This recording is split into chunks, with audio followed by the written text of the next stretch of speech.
नमस्कार दोस्तों, मैं रोहित व्यास शारदा बाल निकेतन की ऑनलाइन क्लास में आप सभी का स्वागत करता हूं।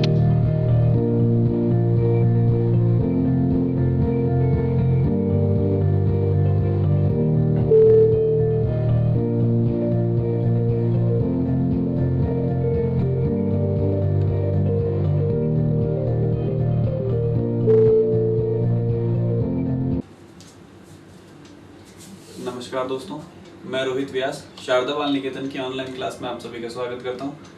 तो अपने टॉपिक चल रहा था नील्स बोर की परिकल्पनाएं, ठीक है ना। तो पिछले वीडियो में अपन ने वैसे नील्स बोर की परिकल्पनाएं स्टार्ट कर दी थी, फिर भी एक बार थोड़ा सा रिवाइज करके फिर आगे बढ़ते हैं। तो इससे पहले वाला जो मॉडल देखा था वो अपन ने देखा था रदरफोर्ड का स्वर्ण प्रयोग, जिसमें उसने परमाणु के बारे में बताया और उसमें अपन निष्कर्ष पर पहुंचे थे कि लास्ट में परमाणु क्या होता है, एक इस तरह की गोलाकार संरचना होती है जिसमें मध्य में नाभिक पाया जाता है। इस नाभिक में धनावेशित कण प्रोटॉन होते हैं, जिसमें परमाणु का सारा धनावेश एकत्रित होता है, ठीक है। और इलेक्ट्रॉन जो होते हैं वो यहाँ चक्कर लगाते रहते हैं वृत्ताकार कक्षा में, ठीक है। फिर उसके बाद मैक्सवेल आए, उन्होंने ये कमी निकाली। उन्होंने कहा अगर इलेक्ट्रॉन निरंतर चक्कर लगाएगा तो उसकी ऊर्जा में कमी होगी, अंततः सर्पिलाकार पथ पर होते हुए नाभिक में गिर जाएगा। तो परमाणु के स्थायित्व की व्याख्या रदरफोर्ड नहीं कर पाया, ठीक है। फिर उसके बाद जो अगले साइंटिस्ट आए थे वो आए थे 1913 ईस्वी में। कौन? नील्स बोर, जिन्होंने रदरफोर्ड की कमियों को दूर किया और अपना नया परमाणु मॉडल कह सकते हैं, अपनी नई परिकल्पनाएं दी थी। तो अब नील्स बोर ने क्या बताया उसके बारे में बात कर लेते हैं, ठीक है। एक तो ये जो कमी उन्होंने दूर की थी कि किस तरह से परमाणु में जो इलेक्ट्रॉन है वो नाभिक के चारों ओर चक्कर लगाएंगे ताकि उनके अंदर इलेक्ट्रॉन जाकर नहीं गिरे। तो उन्होंने बताया था कि इलेक्ट्रॉन जो होते हैं वो एक निश्चित त्रिज्या और एक निश्चित ऊर्जा के वृत्ताकार पथ पर चक्कर लगाते हैं। उन वृत्ताकार जो स्थान है उन्हें अपन क्या कहते हैं? ऊर्जा स्तर, कोश, कक्षा कहते हैं। और जब तक इलेक्ट्रॉन उन वृत्ताकार ऊर्जा स्तरों में या उन कक्षाओं में चक्कर लगाते रहेंगे तब तक उनकी ऊर्जा में कोई तरह की कमी नहीं आएगी, क्योंकि वृत्ताकार पथ पर किया गया कार्य क्या होता है? शून्य होता है। तो जब तक उसके द्वारा कोई कार्य नहीं किया जाएगा तो उसकी ऊर्जा में कमी नहीं आएगी, तो निरंतर इलेक्ट्रॉन उसके चारों तरफ गति करता रहेगा, ठीक है। तो इस तरह से उन्होंने क्या किया था कि रदरफोर्ड की कमियों को दूर किया था। अब रदरफोर्ड की कमियों को तो दूर कर दिया और उन्होंने अपनी क्या क्या परिकल्पनाएं दी उनके बारे में बात कर लेते हैं, ठीक है। तो इसमें सबसे पहला पॉइंट क्या आता है कि उन्होंने भी यही बताया कि परमाणु के केंद्र में क्या उपस्थित होता है? नाभिक उपस्थित होता है, और उस नाभिक में परमाणु का सारा द्रव्यमान या सारा का सारा धनावेश एकत्रित होता है, ठीक है। तो पहला पॉइंट नील्स बोर ने भी यही बताया कि इस तरह से परमाणु होगा, ठीक है। और परमाणु के केंद्र में क्या होगा? एक नाभिक होगा, और उस नाभिक में क्या पाए जाएंगे? प्रोटॉन पाए जाएंगे। क्या पाए जाएंगे? प्रोटॉन, धनावेशित कण या प्रोटॉन, ठीक है। इस तरह का होगा। बाकी का जो भाग होगा वो क्या होगा? खोखला होगा, ठीक है। ये बात किसने बताई? नील्स बोर ने। वैसे ये बात रदरफोर्ड के मॉडल तक भी लगभग क्लियर हो चुकी थी, परमाणु के मध्य में नाभिक पाया जाता है, ठीक है। और ये भी हो गई थी कि इसका जो आकार होता है वो कितना होता है? 10⁻⁻10 मीटर परमाणु का, तो और नाभिक का जो होता है वो कितना होता है? 10⁻⁻15 मीटर। तो अभी फिलहाल अपन नील्स बोर की बात करें तो ये बातें अपने को पता है कि परमाणु का आकार क्या होगा और नाभिक का आकार क्या होगा। तो नील्स बोर की परिकल्पना में पहला पॉइंट उन्होंने भी यही कहा था कि परमाणु के मध्य में या केंद्र में क्या पाया जाता है? नाभिक पाया जाता है, और उस नाभिक में क्या पाया जाता है? धनावेशित कण, प्रोटॉन, या परमाणु का सारा धनावेश वहां पर एक जगह पर एकत्रित होता है, जिसे अपन क्या कह देते हैं? नाभिक कह देते हैं, ठीक है। फिर दूसरा पॉइंट उन्होंने क्या कहा था कि दूसरा पॉइंट उन्होंने बताया कि परमाणु में जो इलेक्ट्रॉन है वो क्या होते हैं कि बाहर इन वृत्ताकार निश्चित त्रिज्या और निश्चित ऊर्जा, दो वर्ड ध्यान रखना, निश्चित त्रिज्या और निश्चित ऊर्जा, निश्चित त्रिज्या और निश्चित ऊर्जा के वृत्ताकार पथों में निरंतर क्या करते रहते हैं?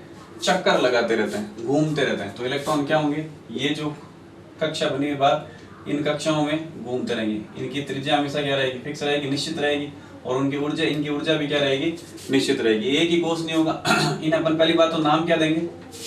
इन्हें नाम देंगे ऊर्जा स्तर जहां इलेक्ट्रॉन घूमते हैं, कोश या कक्षा, ठीक है। इन निश्चित त्रिज्या और निश्चित ऊर्जा के वृत्ताकार कक्षों को अपन ऊर्जा स्तर, कोश या कक्षा नाम देंगे, जिनमें इलेक्ट्रॉन निरंतर क्या होंगे? घूमते रहेंगे बिना किसी ऊर्जा के लॉस के। और ये जो कोश होंगे ये क्या पाए जाएंगे, नाभिक के चारों ओर वृत्ताकार कोश पाए जाएंगे, ठीक है ना। तो ऐसा एक ही नहीं होगा, जैसे मान लीजिए ये नाभिक है तो ये पहली कक्षा होगी जिसमें कुछ इलेक्ट्रॉन पाए जाएंगे, ये दूसरी कक्षा होगी जिसमें कुछ और इलेक्ट्रॉन पाए जाएंगे, ये तीसरी कक्षा होगी जिसमें कुछ और इलेक्ट्रॉन पाए जाएंगे।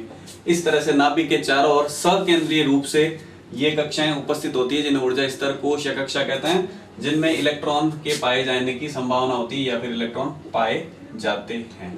तो यहाँ पर क्या होगा, इलेक्ट्रॉन पाए जाएंगे। अब जैसे ये वाला कोश है तो इसकी ऊर्जा फिक्स है और इसकी त्रिज्या फिक्स है। इसके बाद ये फर्स्ट वाला हो गया, ये सेकंड है, इसकी ऊर्जा फिक्स है, इसकी त्रिज्या फिक्स है। ये थर्ड हो गया, इसकी भी ऊर्जा फिक्स है, इसकी भी त्रिज्या फिक्स है। तो इस तरह से ये निश्चित त्रिज्या और निश्चित ऊर्जा के वृत्ताकार कोश या वृत्ताकार कक्षा या ऊर्जा स्तर पाए जाएंगे जिनमें इलेक्ट्रॉन क्या है, पाए जाते हैं।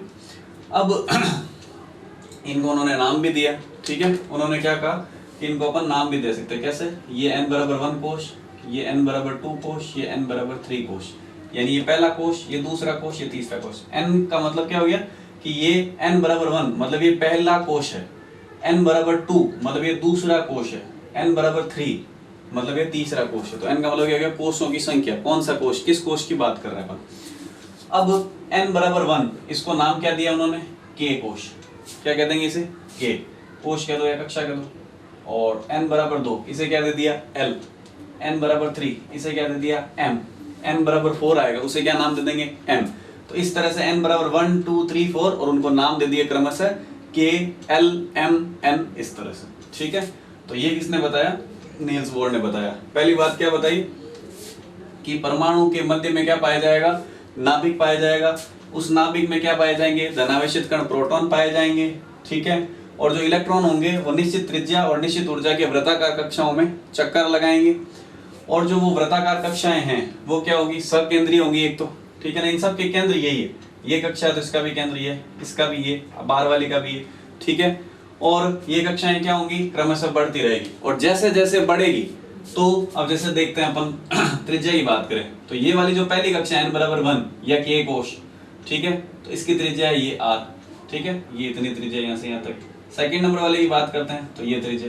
तो देखो जैसे जैसे अपन आगे जा रहे हैं त्रिज्या का मान क्या होता जा रहा है, बढ़ता जा रहा है। जैसे जैसे कोश बढ़ रहे हैं वैसे वैसे त्रिज्या का मान क्या हो रहा है, बढ़ रहा है।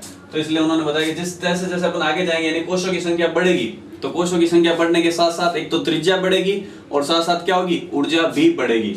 तो अगर अपन बात करें तो सबसे कम ऊर्जा कौन से कोश की होती है, n बराबर 1 कोश की, ठीक है। इसकी त्रिज्या भी क्या होती है, सबसे कम, और इसकी ऊर्जा भी क्या होती है, सबसे कम।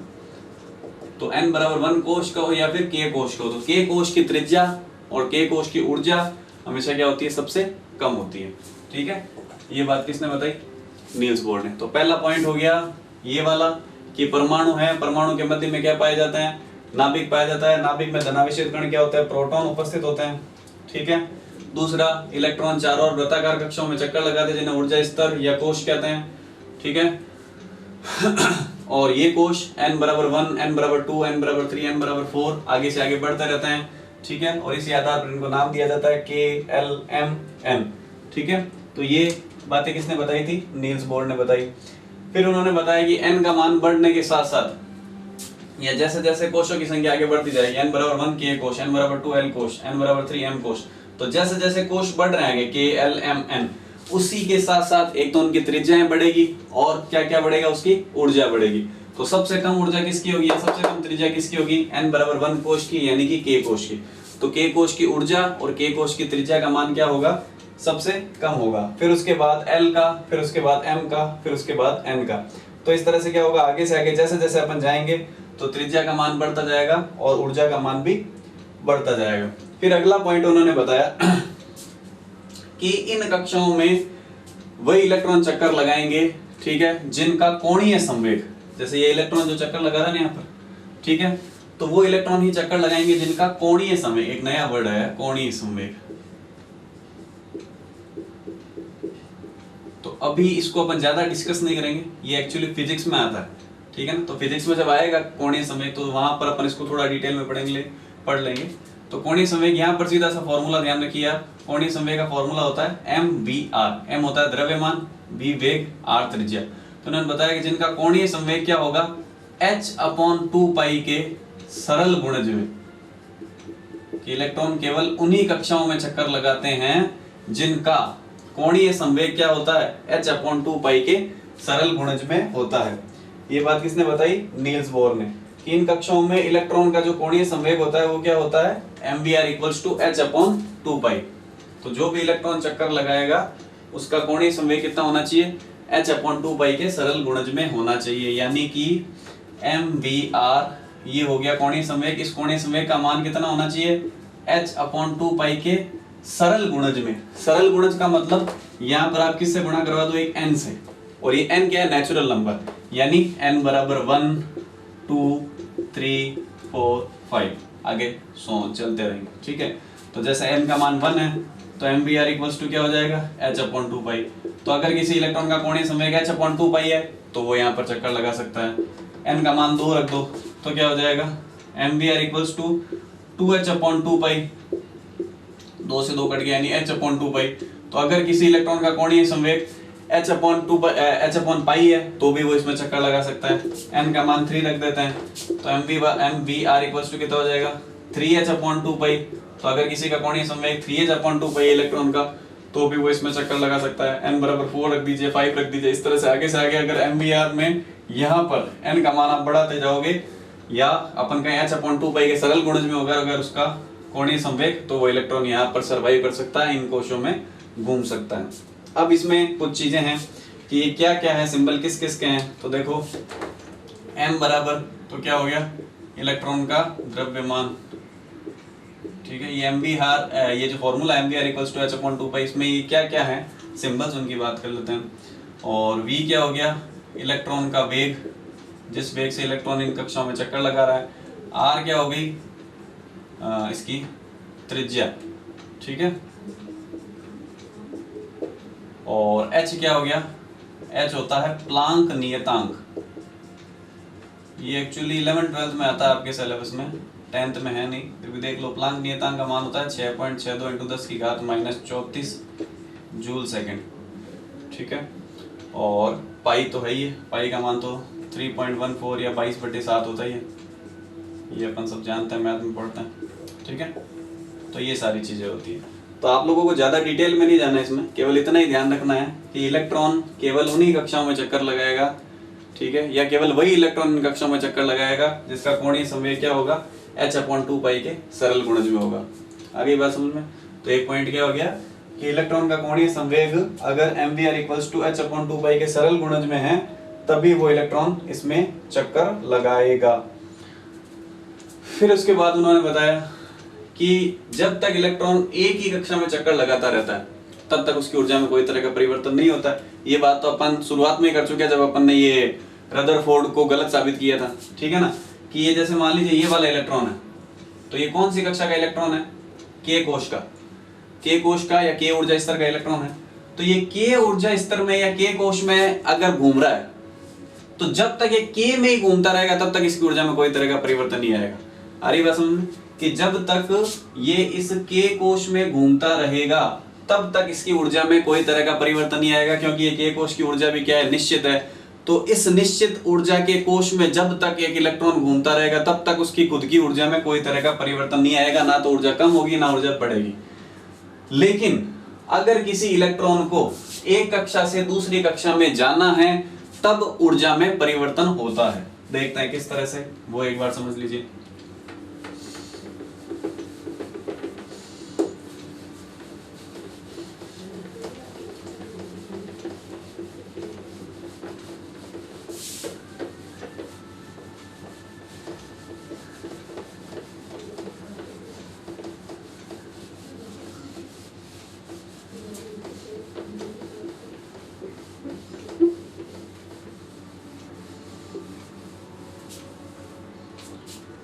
जैसे ये नाभिक है, ये हो गया n बराबर 1 यानी कि के कोश या पहला कोश, ठीक है। और ये n बराबर 2 यानी कि आपके l कोश, के l, n बराबर 1 n बराबर 2, ठीक है। अब मान लीजिए इसमें कोई इलेक्ट्रॉन है, अब ये इलेक्ट्रॉन अगर इसी कोश में घूम रहा है, के कोश में घूम रहा है, तो इसको कोई ऊर्जा देने की जरूरत नहीं है, इसे कोई ऊर्जा लेने की जरूरत नहीं है, हमेशा के लिए इसमें घूमता रह सकता है, इसकी ऊर्जा में कोई तरह का परिवर्तन नहीं आएगा। लेकिन अगर अपन चाहते हैं कि ये जो के कोश का इलेक्ट्रॉन है ये जंप करके किस में चला जाए, यहाँ आ जाए, यानी एल कोश में चला जाए, तो क्या करना पड़ेगा। अभी अभी अपन ने बात की थी कि ऊर्जा जो है जैसे जैसे कोशों की संख्या बढ़ती है, त्रिज्या और ऊर्जा दोनों बढ़ती जाती है। तो के कोश की ऊर्जा कम है और एल कोश की ऊर्जा क्या है, ज्यादा है। तो के कोश की ऊर्जा कम है, यानी इस इलेक्ट्रॉन को कम ऊर्जा की, मतलब ये इलेक्ट्रॉन जो है अभी कम ऊर्जा स्तर वाले में है, इस इलेक्ट्रॉन को जाना है अधिक ऊर्जा स्तर में। क्या करना है, अधिक ऊर्जा स्तर में जाना है, ठीक है। यहां से यहां जाना है, यानी के से एल में जाना है, या कम ऊर्जा स्तर से अधिक ऊर्जा वाले स्तर में जाना है, कम ऊर्जा स्तर से उच्च ऊर्जा स्तर में जाना है, तो क्या करना पड़ेगा, अपने को इसको ऊर्जा देनी पड़ेगी, ठीक है ना। तो अपन क्या करते हैं, इसको फोटोन के रूप में एनर्जी देते हैं। ये अपन इसको क्या दे देंगे, ऊर्जा दे देंगे, किसके रूप में, फोटोन के रूप में। या मान लीजिए इसको किसी भी बाह्य सोर्स से ऊर्जा मिल गई, ऊर्जा मिलते ही क्या हो जाएगा, एक्साइट हो जाएगा, उत्तेजित हो जाएगा, और उत्तेजित होकर कौन सी कक्षा में चला जाएगा, अगली कक्षा में, ऊपर वाली कक्षा में चला जाएगा, यानी के कोश से किस में चला जाएगा, एल कोश में चला जाएगा, ठीक है ना। तो इलेक्ट्रॉन की जब तक ऊर्जा में कोई परिवर्तन नहीं होता है तब तक वो एक ही कोश में चक्कर लगा सकता है निरंतर। लेकिन जैसे इलेक्ट्रॉन की ऊर्जा में परिवर्तन होता है, यानी अगर वो इलेक्ट्रॉन ऊर्जा ग्रहण करता है, तो वो क्या हो जाता है, निम्न ऊर्जा स्तर से उच्च ऊर्जा स्तर में चला जाता है। तो एक छोटा सा ऐसे क्वेश्चन बन जाता है कि जब बोर के अनुसार जब इलेक्ट्रॉन निम्न ऊर्जा स्तर से उच्च ऊर्जा स्तर में जाता है तो उसे ऊर्जा डैश देनी पड़ती है, वो ऊर्जा मुक्त करता है, ऊर्जा में कोई परिवर्तन नहीं होता है, ये उपयुक्त में से कोई नहीं। तो क्या करना पड़ता है, उसको ऊर्जा देनी पड़ती है। जैसे अपन इसको ऊर्जा देते हैं, ये ऊर्जा ग्रहण करके वो इलेक्ट्रॉन कहाँ चला जाता है, उच्च ऊर्जा स्तर में, अगले ऊर्जा स्तर में चला जाता है, या फिर कह सकते हैं के कोश से एल कोश में चला जाता है, ठीक है। ये हुई एक बात। अब इसी तरह से मान लीजिए कि कोई एक इलेक्ट्रॉन पहले किसमें, उच्च ऊर्जा स्तर में है, और वो वापस क्या आना चाहता है, निम्न ऊर्जा स्तर में आना चाहता है, तो क्या होगा। जैसे ये आपका नाभिक हो गया, ये के कोश और ये एल कोश, ठीक है। n बराबर 1 के कोश, n बराबर 2 एल कोश, ठीक है। यहां पर मान लीजिए कोई एक इलेक्ट्रॉन है, या तो है जो है ये, यहां पर एक इलेक्ट्रॉन होगा। अब ये इलेक्ट्रॉन कहाँ है, कौन से कोश का है, n बराबर 2 यानी कि के कोश, सॉरी एल कोश का इलेक्ट्रॉन है। अभी एल कोश का इलेक्ट्रॉन कहाँ आना चाहता है, अगर मान लीजिए यहाँ आना चाहता है के कोश में, तो इसको क्या करना पड़ेगा, इसको क्या करना पड़ेगा, ऊर्जा का उत्सर्जन करना पड़ेगा, यानी कि ऊर्जा क्या होगी इस केस में, मुक्त होगी। तो जैसे ये इलेक्ट्रॉन ऊर्जा मुक्त करेगा, ऊर्जा हमेशा फोटोन के रूप में मुक्त होती है, तो जैसे ये इलेक्ट्रॉन ऊर्जा मुक्त करेगा तो ये क्या आ जाएगा, उच्च ऊर्जा स्तर से निम्न ऊर्जा स्तर में आ जाएगा, यानी कि एल कोश से के कोश में आ जाएगा, ठीक है। तो तीन बातें हैं कि जब तक इलेक्ट्रॉन एक ही ऊर्जा स्तर में रहता है तो उसकी ऊर्जा में कोई तरह का परिवर्तन नहीं होता है। अगर इस के कोश का इलेक्ट्रॉन है, के कोश में घूम रहा है, तो उसकी ऊर्जा में कोई तरह का परिवर्तन नहीं आएगा, हमेशा वहां पर घूमता रह सकता है। अगर के कोश वाले को उच्च ऊर्जा स्तर में जाना है, यानी एल में जाना है, तो आपको उसको ऊर्जा देनी पड़ेगी, क्योंकि ये कम ऊर्जा वाला, ये अधिक ऊर्जा वाला है। जैसे जैसे आगे बढ़ते हैं ऊर्जा बढ़ती है, तो के की कम है, एल की ज्यादा है, तो के से एल में आना है, कम वाले से ज्यादा वाले में आना है, ऊर्जा देनी पड़ेगी। ऊर्जा मिलते ही के कोश से एल कोश में आ जाएगा, ठीक है।